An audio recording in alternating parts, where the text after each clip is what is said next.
मशरक़ी पाकिस्तान से बांग्लादेश तक कब क्या हुआ। नाज़रीन, बंगाल की तारीख की कुछ अहम मालूमात आपके सामने पेश करते हैं। तो शुरू करते हैं। पाकिस्तान के नाम से 14 अगस्त 1947 को जो मुल्क वजूद में आया वो जोग्राफियाई तौर पर मशरक़ी मगरिबी हिस्सों में तकसीम था। पाकिस्तान के उन दोनों हिस्सों में 1500 किलोमीटर का फासला था।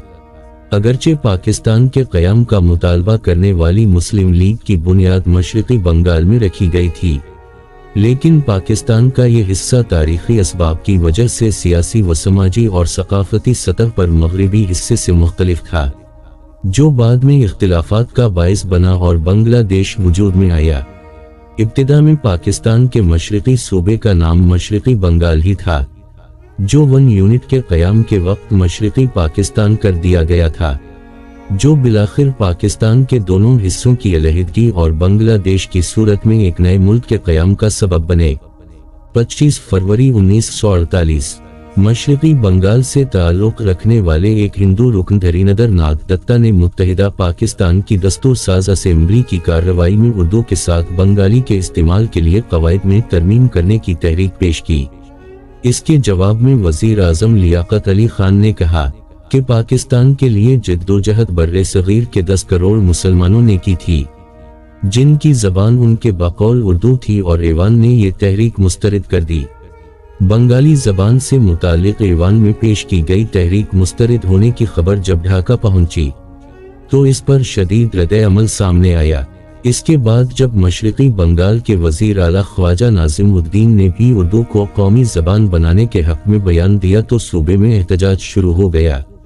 जनवरी 1948 में शेख मुजीब तलबा तंजीम ईस्ट पाकिस्तान स्टूडेंट लीग की बुनियाद रख चुके थे। इस तंजीम ने बंगाली ज़बान की तहरीक में बढ़ चढ़ कर हिस्सा लिया। फरवरी के इख्तिताम तक कौमी ज़बान के मामले पर मशरक़ी पाकिस्तान में बेचैनी बढ़ने और ढाका यूनिवर्सिटी के तलबा ने बाकायदा तहरीक चलाने के लिए एक्शन कमेटी भी तश्कील दे दी थी।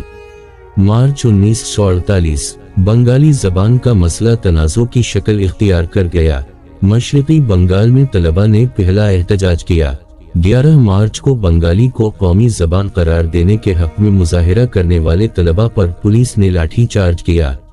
एहतजाज की शिद्दत बढ़ने के बाद वज़ीर आला ख्वाजा नाज़िमुद्दीन ने तलबा की एक्शन कमेटी के साथ मुज़ाकरात किए और एक मुआहदा किया। इस मुआहिदे में बंगाली को मशरक़ी बंगाल में सरकारी और तालीमी ज़बान बनाने पर आमादगी जाहिर की गई। इस मुआहिदे में बंगाली को रियासती ज़बान बनाने के लिए दस्तूर साज असेंबली में करारदाद पेश करने का वादा भी किया गया था। मशरक़ी बंगाल की असेंबली से तो वादे के मुताबिक बंगाली के हक़ में करारदाद मंजूर कर ली गई, लेकिन एक्शन कमेटी से होने वाले वादे के मुताबिक मरकज़ी असेंबली में करारदाद पेश नहीं की जा सकी। मार्च के तीसरे हफ्ते में मोहम्मद अली जनाह ढाका पहुंचने वाले थे और उनका तासुर था कि ख्वाजा नाज़िमुद्दीन ने ये तलबा के दबाव में आकर मुतालबात तस्लीम किए हैं। उनके नज़दीक मशरक़ी बंगाल असेंबली की बंगाली के मामले पर मंजूर की गई करारदाद का इतलाक़ मरकज़ी हुकूमत पर नहीं होता था। 31 मार्च 1948 बानी पाकिस्तान मोहम्मद अली जनाह ने ढाका का दौरा किया और रेस कोरस मैदान में खिताब करते हुए उर्दू को पाकिस्तान की सरकारी ज़बान करार दिया। 26 मार्च को ढाका से वापसी पर रेडियो से खिताब में इन्होंने एक बार फिर अपने इस बयान का आदा किया। मोहम्मद अली जनाह के इस बयान पर मशरक़ी पाकिस्तान के बाज़ हलकों ने कड़ी तनकीद की।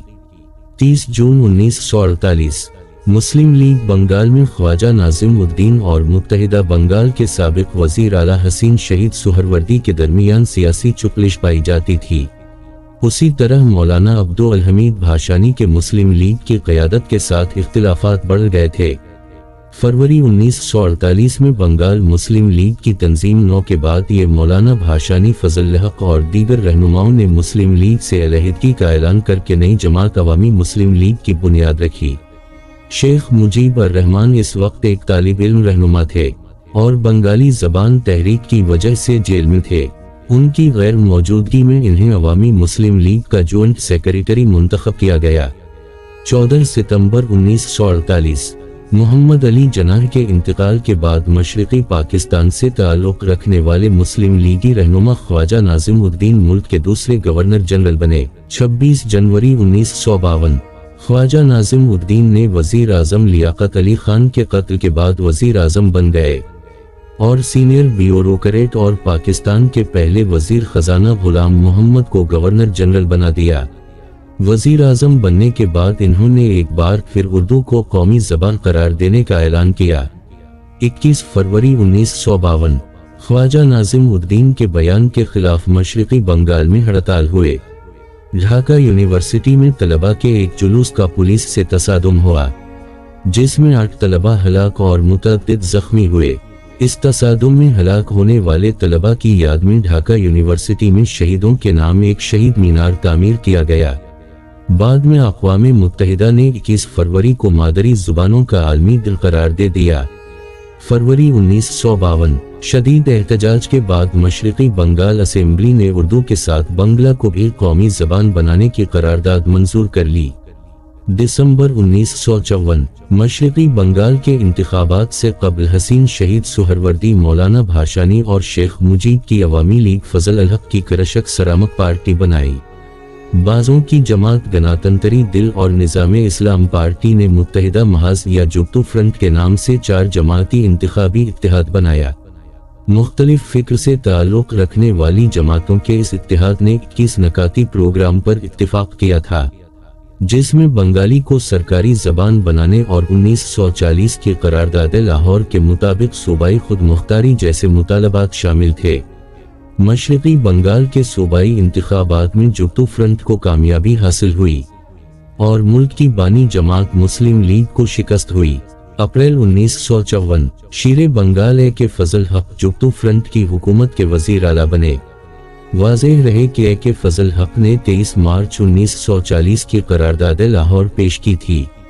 15 मई 1954 अवामी लीग के रहनुमा शेख मुजीब अर रहमान जुब्तू फ्रंट की हुकूमत की काबीना में बतौर वजीर शामिल हुए। वो काबीना के सबसे कम उम्र वजीर थे और इन्हें ज़राअत व जंगलात के कलमदान दिए गए। सूबाई इंतखाबात के बाद से मशरिकी बंगाल में बंगाली और गैर बंगाली आबादी के दरमियान तल्खियां पड़ना शुरू हो गई थीं। नारायणगंज की आदम जी जोट मिल्स में 2 मजदूरों के दरमियान लड़ाई के बाद खूनरेज़ फसादात शुरू हो गए। ये मिल्स मगरबी पाकिस्तान से ताल्लुक़ रखने वाले सरमायादार ख़ानदान की मलकियत थी। इसके अलावा दीगर इलाकों में भी गैर बंगालियों के कत्ल-ए-आम के वाक़यात पेश आए। 29 मई 1954 गवर्नर जनरल गुलाम मोहम्मद की मरकजी हुकूमत ने मशरिकी बंगाल की सूबाई हुकूमत बरतरफ करके गवर्नर राज नाफिज कर दी। आदम जी जोट मिल्स में होने वाले फसादात बाद अमनो अमान की सूरत हाल काबू करने में नाकामी और वजीर आला के फजल अल हक के भारत से साथ मिलकर मुत्तहिदा बंगाल बनाने की साजिशों के इल्जामात को सूबाई हुकूमत की बरतरफी की वजह बताया गया। मशरिकी बंगाल का वजीर आला बनने के बाद ए के फजल अल हक ने भारत में मगरिबी बंगाल का दौरा किया, जिसमें इन्होंने बंगाल की तकसीम पर इजहार अफसोस किया था। मरकजी हुकूमत ने उनके इस बयान को मुत्तहिदा बंगाल बनाने की ख्वाहिश और मुल्की सालिमियत के खिलाफ करार दिया। 21 जून 1955 शेख मुजीब अर रहमान पहली मर्तबा दस्तूर साज असेंबली के रुकन बने। 6 अक्टूबर 1955 मेजर जनरल सिकंदर मिर्जा पाकिस्तान के गवर्नर जनरल बन गए। 14 अक्टूबर 1955 वन यूनिट का क़याम अमल में आया, जिसके बाद बलूचिस्तान सरहद पंजाब और सिंध को मिलाकर मगरिबी पाकिस्तान के नाम से एक नया सूबा बना दिया गया और मशरिकी बंगाल का नाम तब्दील करके मशरिकी पाकिस्तान कर दिया गया। इस इक़दाम की मुल्क के दोनों हिस्सों में मुखालफत की गई थी। फरवरी मार्च 1956 29 फरवरी को पाकिस्तान का पहला आइन मंजूर हुआ, जिसका नफाज 23 मार्च 1956 को हुआ। 4 मार्च 1956 आइन की मंजूरी के बाद सिकंदर मिर्जा सदर बन गए और चौधरी मोहम्मद अली वजीर आजम रहे।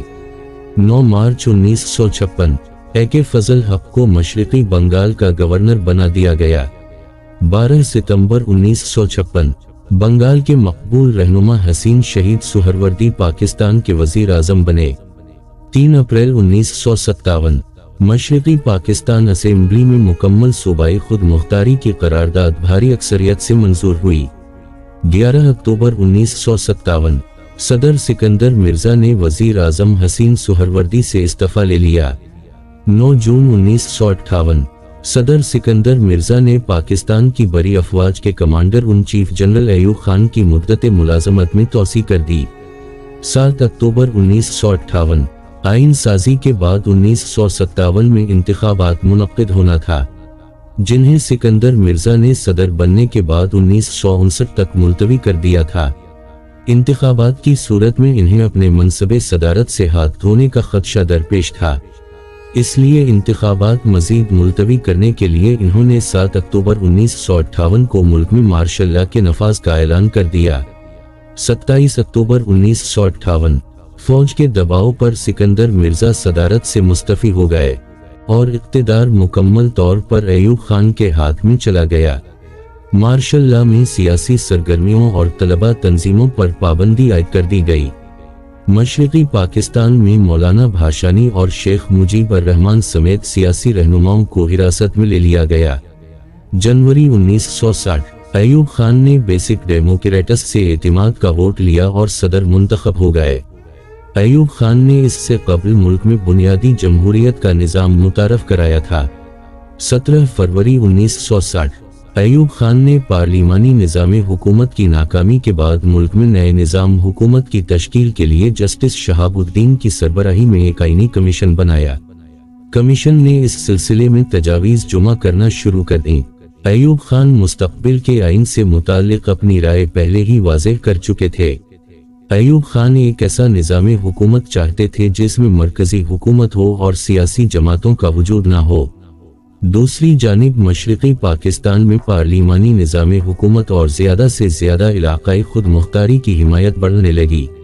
अप्रैल मई 1960 कौमी व सूबाई असम्बलियों के गैर जमाती इंतखाबात का इनेकाद किया गया। मुल्क में सियासी जमातों की बहाली के लिए कानून साजी पर इख्तिलाफात भी जोर पकड़ने लगे।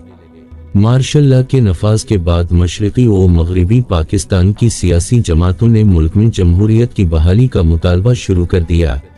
हमारे चैनल को सब्सक्राइब करें। वीडियो देखने के लिए शुक्रिया।